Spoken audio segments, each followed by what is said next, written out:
Hello, YouTube. This is our first episode on YouTube. This series is called The Heist of the Grand Theft. I'm Banana. I'm Strawberry, and we'll be your hosts for today's episode. Now, on my screen, you can see two flags. The one on the top left is the flag of Banana. That's one of the countries between the fight that happened between the both of the countries. The one on the bottom right is the flag of Strawbia. That's the other country Banana is fighting with. Now, let's take a look of the world map. Now, you may be thinking, didn't I say world map? Why is the map so small? Well, when I said world map, I didn't really mean it. This is only some parts of the world. This map only showcases the important parts and in which important events took place. On the map, you can see four places colored differently. Let's start from the left. The one on the top left is Natsia. Under Natsia, you can see something that says Zianiv. You see, Zianiv is the language mostly spoken in Natsia, and it's the same case with every other country. Now, right next to Natsia, you can see a small island. That island is called Nutcracker Island. Now, under Natsia, you can see a brown continent. It's named Wejnin. In Wejnin, they mostly speak Valari. Now, next to Natsia and Wejnin, you can see a purplish continent, and its name is Fluris. In Fluris, they mostly speak Flupia. Next to Fluris, you can see a small island. It's called Sydney Island. Now, last but not least, the place where the whole story takes place, the Kingdom of Berdovia. You see, the Kingdom of Berdovia was the most important and prominent continent in the world in the year 1749. In the continent, the two countries, Banat and Strapia, were the strongest. They were somewhat tied. The capital of Banat is Strabia.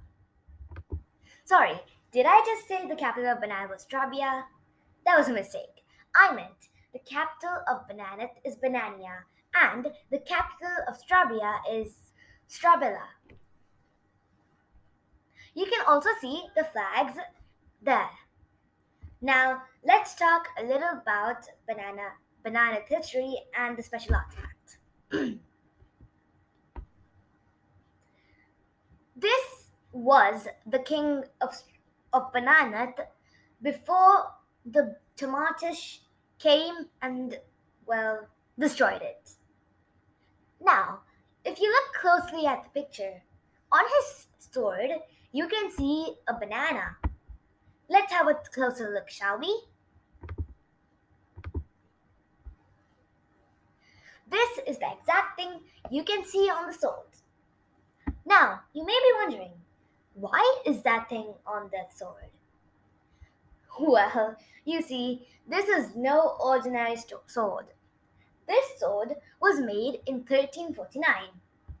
It was used to help with battle in Strabia while the Mongols were trying to take over the capital of Strabilla.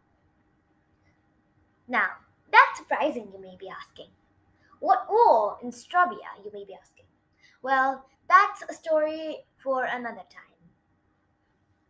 This sword was the sword that the king used when he was going to fight.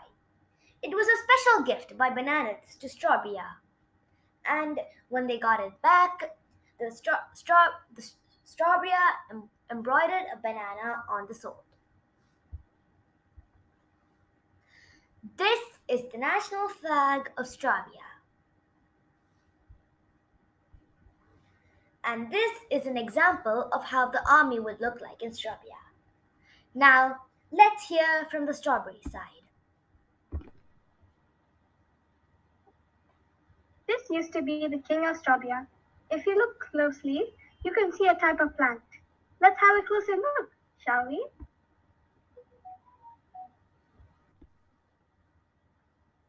Now, this is what you can see in the king's hand.